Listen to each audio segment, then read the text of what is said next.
Good evening. This is All India Radio and I'm Anuja Kumar with the news at 9.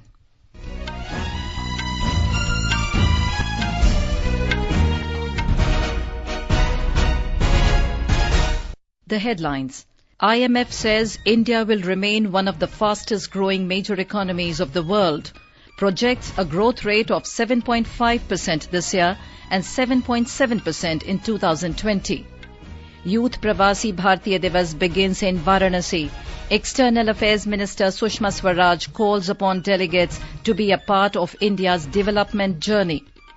Head seer of Siddaganga Mutt in Karnataka, Shivakumara Swami, passes away. President and Prime Minister express grief.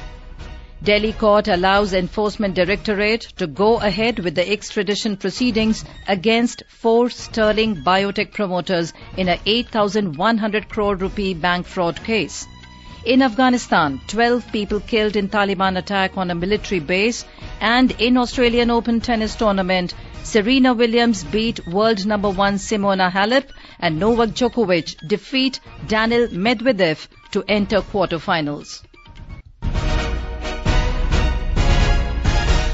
The International Monetary Fund IMF says India's economy is poised to grow at 7.5% this year and 7.7% in 2020. The IMF attributed the pickup to lower oil prices and a slower pace of monetary tightening. In its January World Economy Outlook update, released in Washington today, IMF said India would remain one of the fastest growing major economies of the world.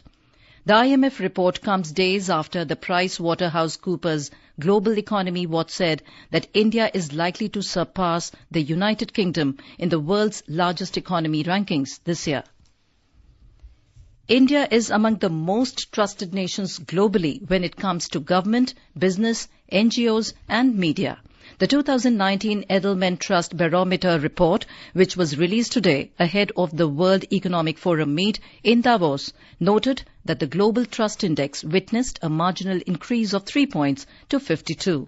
India was at the second place in the informed public category and at third place in the general population category. However, as per the report, companies headquartered in India, Mexico and Brazil are the least trusted, followed by China and South Korea. Youth Pravasi Bharatiya Divas began at Varanasi in Uttar Pradesh this morning. The theme for this year is Role of Indian Diaspora in Building New India. Speaking on the occasion, External Affairs Minister Sushma Swaraj invited the NRIs to invest in the field of education. She said the success of each Pravasi bring laurels to India. Ms. Swaraj said Indians are leading the world as lawmakers and are heading big corporations. This Youth Pravasi Bharatiya Divas is not only about discovering your roots and appreciating your heritage, but it is also about learning how you can be a part of India's development journey towards a new India. We would like to create an environment in India that will enable you to have the conviction that you and your children can excel in this country as much as you could anywhere else in the world. Minister of State for Youth Affairs and Sports, Colonel Rajyavardhan Rathore said NRIs have made an identity for themselves in the world. He said no matter how long one stayed outside, India remains in everyone's heart. Uttar Pradesh Chief Minister Yogi Adityanath said after becoming the Chief Minister, he tried a lot to change the investment scenario in the state.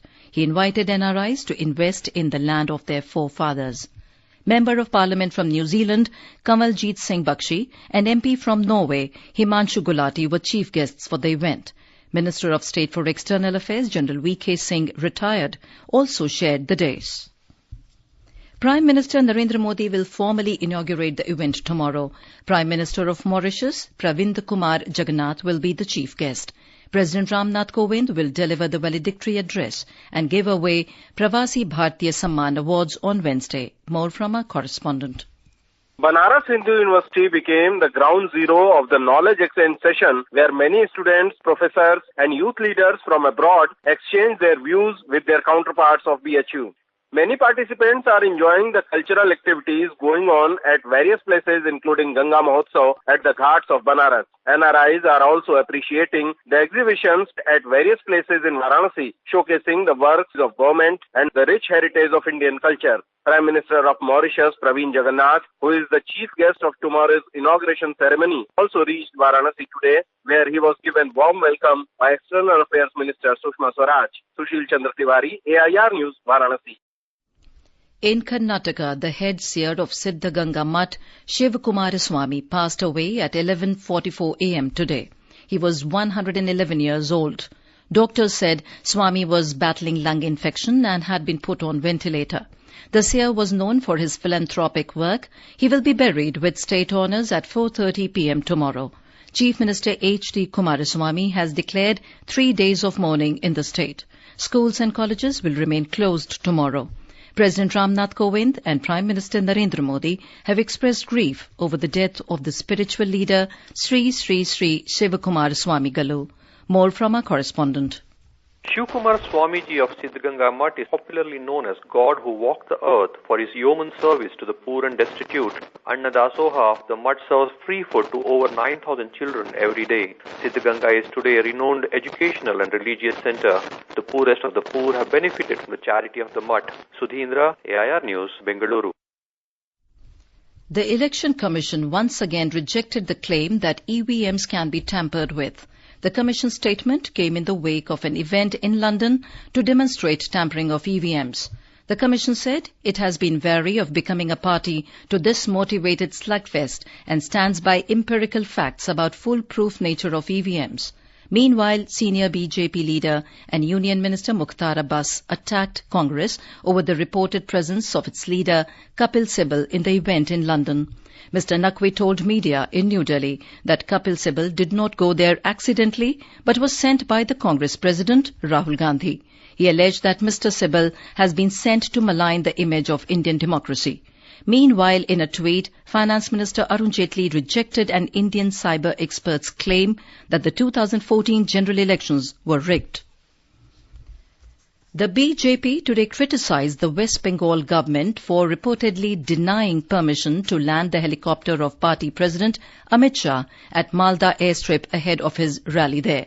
Briefing reporters in New Delhi, senior party leader and Union Minister Piyush Goyal said no repair work is underway at the helipad as cited by the state government. He said Chief Minister Mamata Banerjee's helicopter had also landed at the same place a few days ago. Mr. Goyal said this shows that TMC is afraid of the growing popularity of the BJP and Prime Minister Narendra Modi. ममता दीदी आज डर गई हैं, उनको साफ दिख रहा है भारतीय जनता पार्टी का बढ़ता हुआ वर्चस्व, प्रधानमंत्री श्री नरेंद्र मोदी जी का लोगों के बीच लोकप्रियता और हमारे राष्ट्रीय अध्यक्ष अमित शाह जी के लगभग हर कार्यक्रम में अड़चने डालने की प्रयत्न में पश्चिम बंगाल की सरकार पूरी तरीके से जुट गई है. हम रैली के लिए परमिशन मांगते हैं, रैली नहीं होने देते. हम यात्रा निकालना चाहते हैं, यात्रा को रोक दिया जाता है. This is All India Radio giving you the news. For quick news updates, follow us on Twitter at AIR News Alerts. A Delhi court today allowed the Enforcement Directorate ED to go ahead with the extradition proceedings against 4 Sterling Biotech promoters in a 8,100 crore rupee bank fraud case. The agency had sought permission from the court to initiate extradition proceedings against the promoters of the Gujarat pharma firm in the case.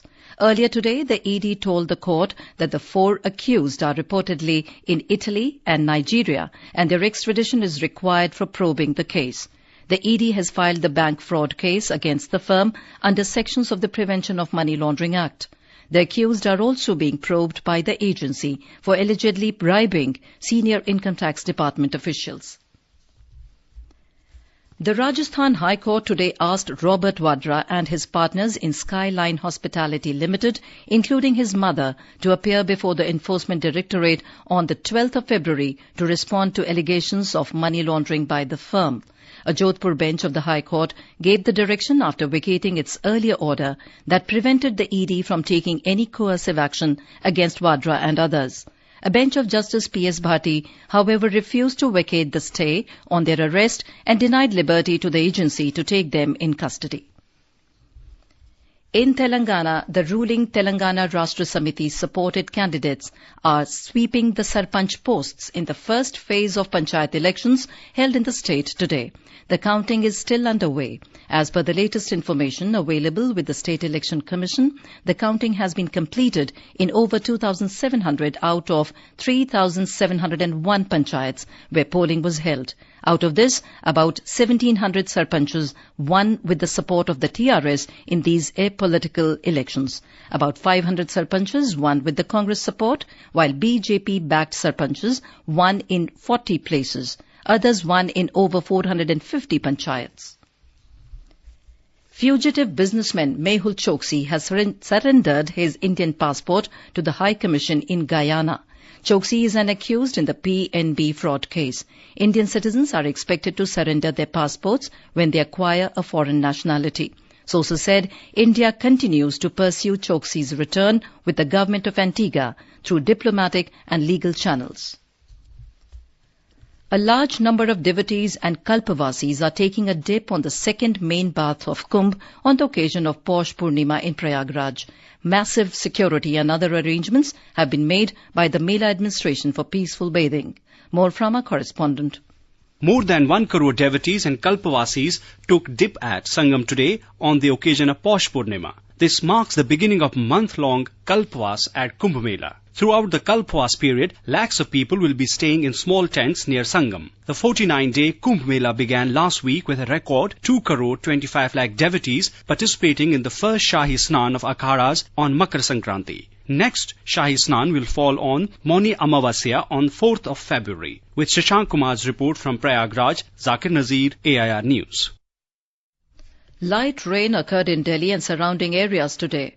The Met Office says there is a possibility of generally cloudy sky with light to moderate rain tomorrow in the city. In Jammu and Kashmir, the incessant rain and snowfall forced authorities to suspend vehicular traffic on the Srinagar-Jammu National Highway today. The Meteorological Department has predicted snow and rainfall till Wednesday. More from our correspondent. Traffic officials said that subject to fair weather and road condition, only stranded vehicles shall be allowed to move tomorrow on Srinagar-Jammu Highway to reach their destinations. Meanwhile, 5 flights were cancelled from Srinagar Airport on account of poor visibility due to bad weather. Director Airports Authority Akash Deep told AIR that out of 27 scheduled flights, 13 flights were operated in a delayed mode due to unfavorable weather conditions in Srinagar. Tariq Rathar, AIR News, Srinagar. The BSE benchmark Sensex continued its winning run for the 5th straight session today, and the NSE Nifty inched toward the 11,000 mark. A report. The Sensex at the Bombay Stock Exchange surged 192 points to end at 36,579. The Nifty at the National Stock Exchange also ended up by 55 points to settle at 10,962. However, the rupee weakened by 9 paise to 71 rupees and 28 paise against the dollar, and Brent crude prices in intraday trade were at around $62.80 per barrel. Paul Thottam with Sanjeev Kumar Singh for AIR News. In Afghanistan, at least 12 people were killed and 20 others injured in a Taliban attack on a military base and police training center in Wardak province today. A government spokesperson said most of those killed in the attack were military personnel. In Australian Open tennis, Serena Williams, Karolina Pliskova, Naomi Osaka and Elina Svitolina have entered the quarterfinals of the women's singles. In men's singles, world number 1 Novak Djokovic, Kei Nishikori, Lukas Pouye and Milos Raonic have entered the quarterfinals. And now, before we end the bulletin, the headlines once again. IMF says India will remain one of the fastest growing major economies of the world. Projects a growth rate of 7.5% this year and 7.7% in 2020. Youth Pravasi Bharatiya Divas begins in Varanasi. External Affairs Minister Sushma Swaraj calls upon delegates to be a part of India's development journey. Head seer of Siddaganga Mutt in Karnataka, Shivakumara Swami, passes away. President and Prime Minister express grief. Delhi court allows Enforcement Directorate to go ahead with the extradition proceedings against 4 Sterling Biotech promoters in a 8,100 crore rupee bank fraud case. In Afghanistan, 12 people killed in Taliban attack on a military base, and in Australian Open tennis tournament, Serena Williams beat world number 1 Simona Halep and Novak Djokovic defeat Daniil Medvedev to enter quarterfinals. And that is all in the news at 9. Good night.